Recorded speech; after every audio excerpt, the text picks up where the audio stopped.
BIONICLE, Legends 10, Swamp of Secrets. Written by Craig Farshty. Recording by Tory. Interlude 2. Takanuva's vision of the past continues. Gali hit the ground hard, and not for the first time. By now, her muscles ached, her armor was cracked in a few places, and her mask of power had already been knocked off half a dozen times. She was tired, she was irritated, and she still couldn't see the point of any of this. "I'm a toa of water," she grumbled as she got to her feet. "So what am I doing here?" Her trainer, Hydraxon, shook his head. "You're a toa of water. That's true. So naturally, your foes will be sure to attack you only when there's plenty of water around. That's false." Faster than the eye could follow, he whipped a boomerang at her. It swooped low and struck her in the legs, knocking her off her feet again. Hydraxon gestured at the landscape around them. It was a barren desert for as far as the eye could see. The humidity in the air was close to zero. "If you want water, you're going to have to make it yourself," he said, "provided I don't carve you up before you get the chance." Gali sprang up this time and charged Hydraxon, swinging the hooked tools she carried. He caught one on his armored wrist, grabbed her arm with his free hand, and tossed her over his hip. She landed flat on her back. "I could do this all day," Hydraxon said, smiling. "And if you keep thinking with your heart, not your head, I'll probably have to." Gali scrambled to her feet, but this time she didn't attack. Instead, she took a few steps backward, keeping her eyes trained on Hydraxon's hands. If he was going to toss another blade or boomerang, this time she would be ready. As it turned out, his hands never moved. Instead, he lashed out with a kick at a nearby dune, spraying a load of sand into her face. While she was blinded, he threw two knives, knocking both hooks from her hands. "Now you're disarmed, and you can't see," he said. "That means you have about half a second to live, and that's if your enemy's slow." Just keep talking, Gali thought. We'll see who has how much time left. Concentrating hard, she fired a jet of water from the palm of her hand.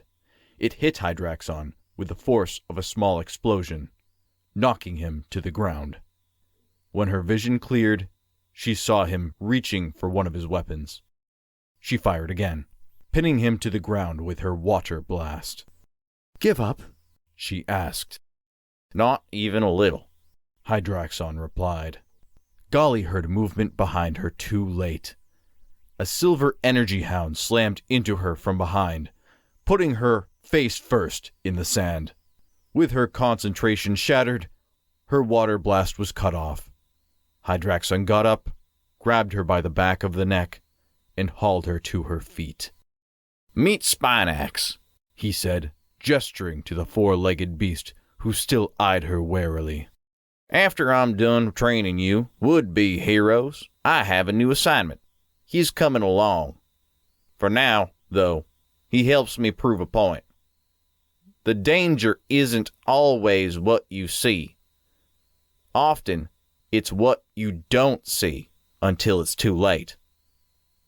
Gali spat out the sand. Somehow, she managed a smile. "I don't envy the group working with you in your next job." To her surprise, Hydraxon's face darkened. "You shouldn't. Trust me.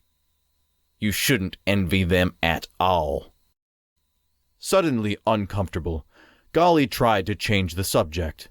"So, lesson learned? Are we done for today?"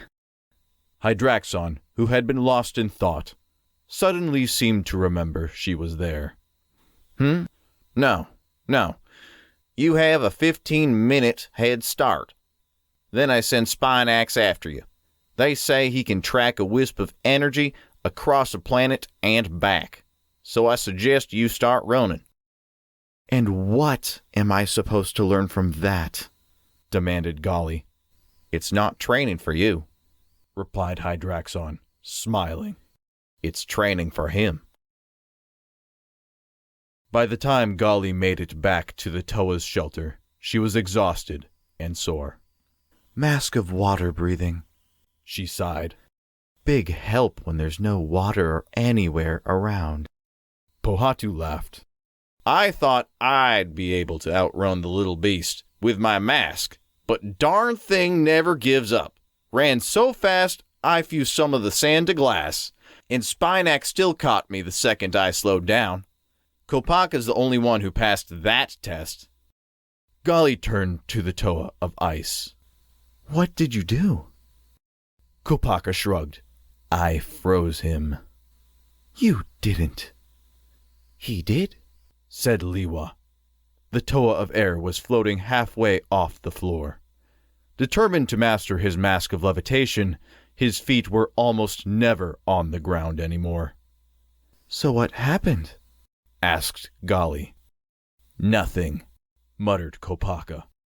Nothing? Onua chuckled. Hydraxon commended him on his original thinking. And then knocked him flat, Tahu added. Was it 6 times or 8 times in a row, brother? I didn't see you do any better, Toa of Ashes, bristled Kopaka.